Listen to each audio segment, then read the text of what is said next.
Bien, anunciaba que nos interesa tener detalles, desglosar un tanto el informe del Frente Parlamentario Anticorrupción que, pues realmente su contenido, hay una mezcla de sorpresa, preocupación, porque realmente hay datos, realmente, insisto, graves, creería, ¿no? En sí, hemos invitado al abogado Mauricio Alarcón, director ejecutivo de la Fundación Ciudadanía y Desarrollo, justamente para poner en contexto el particular. Tal vez lo que más llama la atención, lo que ha trascendido, tiene que ver con que el presidente conocía de la investigación sobre la presencia de la mafia albanesa allá por 2021. Es decir, realmente esto es... No sé cómo calificarlo, pero en fin, si conocías desde hace tanto tiempo, ¿qué pasó en el camino? ¿Por qué no hubo alguna investigación sobre el particular? ¿O por qué se archivó también? Hay tantas preguntas. ¿Cuáles las primeras reflexiones que tiene, Mauricio? Bienvenido. Buenos días. Andrés, buen día. Un saludo para ti y para nuestra audiencia. Definitivamente, como dices, el haber recibido ayer a través de varios canales este informe del Frente Parlamentario Anticorrupción genera más dudas que aquellas que ya se tenía a propósito de las denuncias que, recordarás tú, a inicios de enero realizó el medio digital Aposta. Creo además, y hay que decirlo, que es gracias a ese medio digital, a la Posta, que hemos venido discutiendo durante todo este tiempo respecto de algo que probablemente nunca nos imaginamos ver en un gobierno que nos habló desde la campaña de transparencia, de lucha contra la corrupción, de respeto al trabajo de las instituciones. De ética. Y debo decirlo, aunque sea doloroso para quienes durante tanto tiempo hemos defendido la libertad de expresión, que es un tanto indudable que hemos estado frente a un caso de ego y de vanidad de un amplio sector del periodismo, que simplemente no pudo aceptar que un medio digital haga una investigación de ese tipo y que termina llegando a conclusiones tan o más duras que aquel equipo periodístico. Es triste que esas vanidades estén por delante de algo que debe ser siempre la bandera respecto del Estado y el gobierno, que es la integridad y la defensa de la ética pública. Sin duda, yo comparto ese criterio.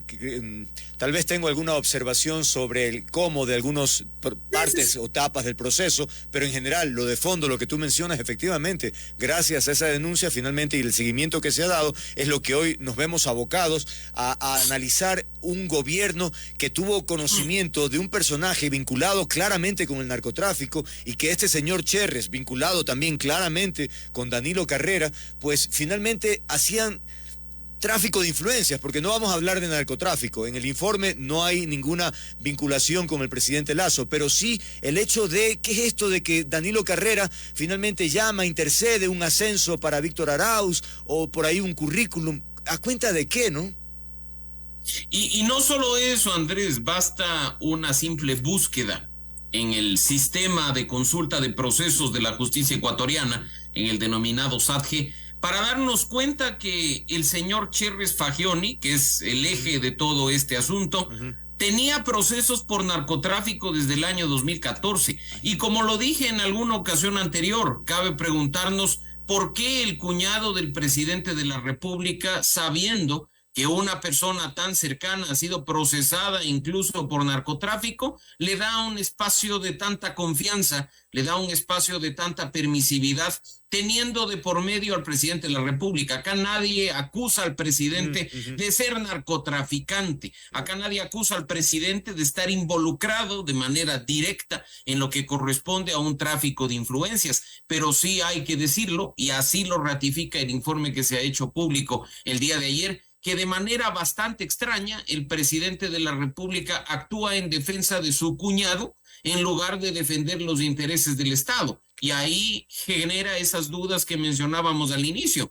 ¿Qué está por delante? La defensa ciega de una persona que al parecer está mucho más manchada de lo que pensábamos, o el tema del Estado, el tema de las instituciones, la protección incluso de la seguridad interna. Mira que en el informe, en la conclusión número 11, además de destacar la fecha en la que el presidente de la República ya tenía conocimiento del informe, apenas un mes, y pocos días después de haberse posesionado en la presidencia de la República, se habla de manera directa de las relaciones del ciudadano Cherres Fagioni con la mafia albanesa. Sí. Y la mafia albanesa, discúlpame Andrés, pero no juega canicas, y en este país sabemos desde hace mucho tiempo a qué está dedicada. Y no únicamente, hay que también decirlo, al tema del narcotráfico, sino incluso al tema de la trata de personas.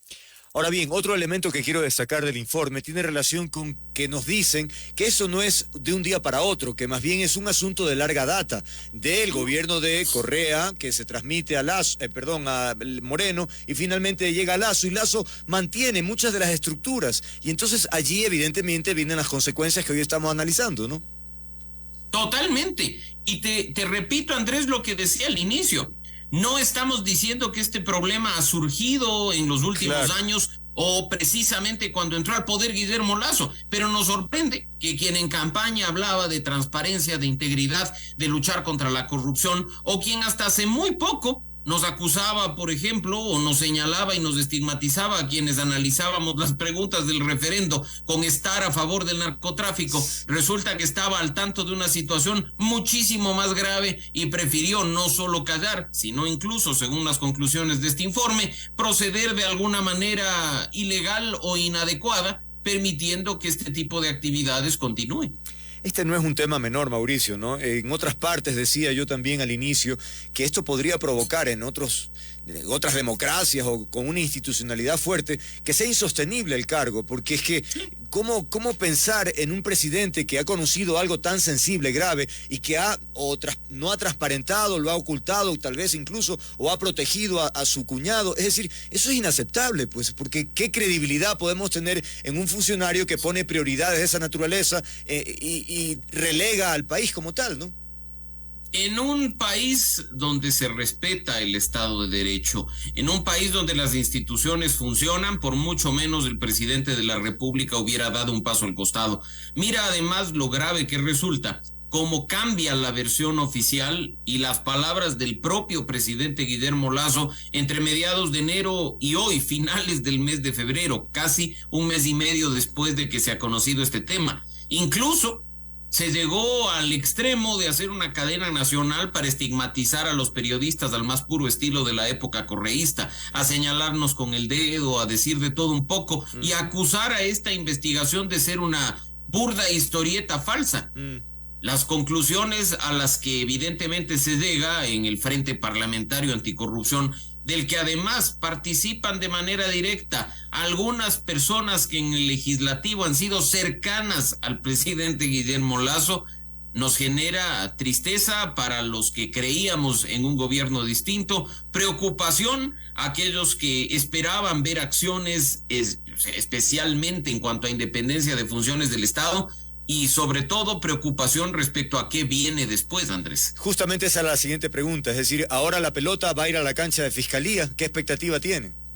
Bueno, habrá que ver también qué ocurre con la Fiscalía, pues tú has visto que en las últimas horas a algunos nos ha generado particular sorpresa el hecho de que se reactive el caso INA Papers, el caso que involucra al expresidente de la República, Lenín Moreno. Cuando en junio de 2021, también extrañamente esas fechas, la fiscal anunciaba a través de sus redes sociales con gran bombo que había recibido cooperación internacional desde Panamá y que muy pronto se tendría sorpresas respecto de este caso, que extrañamente se reactiva en este momento. Después, quizá la Fiscalía nos diga que estaba muy ocupada con el tema de INA Papers para dejar pasar lo que nos estamos enterando en este momento, gracias al trabajo periodístico, gracias al trabajo de los legisladores que intentan fiscalizar al gobierno de turno, y pues en conclusión esperemos que las instituciones efectivamente actúen o que ciertos políticos por decencia analicen su posición personal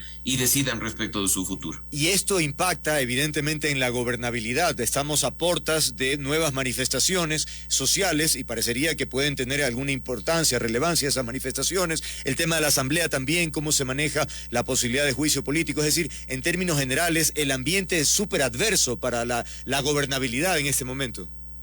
Sin duda, Andrés, y no hay que dejar de lado lo que ocurre en la Asamblea Nacional, más allá de que nos guste o no la forma en la que actúa y funciona la comisión denominada del caso Gran Padrino. Sabemos que hay una pugna entre el Ejecutivo y el Legislativo, claro. Sabemos que se analiza la aplicación del artículo 130 en cuanto a la destitución o la del 129 en cuanto al enjuiciamiento político del presidente de la República, pero mira que un viejo aliado del gobierno de Guillermo Lasso, que preside el frente, me refiero al asambleísta Fernando Villavicencio, incluso en las conclusiones utiliza esas palabras entre comillas mágicas que permiten la activación de los artículos que he hecho mención. A mí me ha sorprendido ver a quien antes defendía a ultranza al gobierno nacional, precisamente en esa conclusión 11, hablar de conmoción social en la ciudadanía ecuatoriana a propósito de la denuncia y la actuación del presidente de la República respecto de su cuñado, de Cherres Fagioni, y de las actuaciones tanto de la Fiscalía General del Estado como de la Policía Nacional. ¿Por qué utilizar estos términos? En lo personal también me levanta sospechas y creo que estamos a muy poco de ver una actuación bastante orquestada al interior de la Asamblea Nacional, con la que probablemente un considerable porcentaje de los ecuatorianos esté a favor, pero que traiga consecuencias para la institucionalidad. No es detalle menor, Andrés, y tú como seguidor del trabajo legislativo en estos últimos días probablemente coincidirás en el hecho de que las últimas votaciones, tanto para ampliar el plazo de trabajo de la Comisión del Gran Padrino como para censurar, no destituir, por supuesto, porque ya no es ministro, el ex ministro Carrillo, superan los 100 votos. En el un caso 108, en el caso de la censura 105, el bloque de gobierno ni siquiera es bloque, no llegan a una veintena de votos, aquellos que antes decían estaban superando los 30. Claro. Y ese número mágico que tiene nuestra Constitución y nuestra ley, que es de 92 votos, ha sido ampliamente superado en acciones contra el gobierno nacional en los últimos días.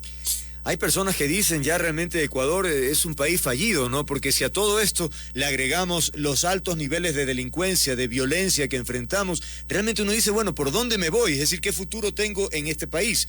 Por eso algunas personas ya lo están considerando. Tengo amigos que me dicen, yo ya estoy considerando seriamente buscar alternativas fuera, porque aquí, ¿qué se hace con una política de niveles de corrupción tan altos, con tanta violencia? Realmente el panorama es desalentador, Mauricio. Totalmente, y repito, aquellos que incluso en su momento creíamos que se venía un gobierno distinto, un gobierno capaz de reinstitucionalizar el país, de cambiar las viejas prácticas mañosas de los dos últimos periodos presidenciales, nos sentimos golpeados, porque vemos más de lo mismo. Parece ser, Andrés, que el poder embrutece y que una vez en el cargo, aquellos incluso que te juraron hacer las cosas de una manera diferente, terminan cometiendo los mismos errores, implementando las mismas viejas prácticas corruptas, porque acá, claro, se llenan la boca hablando de independencia de las funciones del Estado, pero el hecho de que se sepa que pues simplemente se ha presionado, quizá no vamos a calificar la fuerza de la presión o la forma en que ésta se ha realizado para que tanto la Policía Nacional como la Fiscalía actúen de determinada manera, es un tema inaceptable. Mauricio, agradecerte, el tiempo ha concluido, debo ya incluso despedir el programa, así que gracias nuevamente al abogado Mauricio Alarcón, director ejecutivo de Fundación Ciudadanía y Desarrollo. Que tengas buen día, Mauricio. Gracias, Andrés, un abrazo para ti y para nuestra audiencia.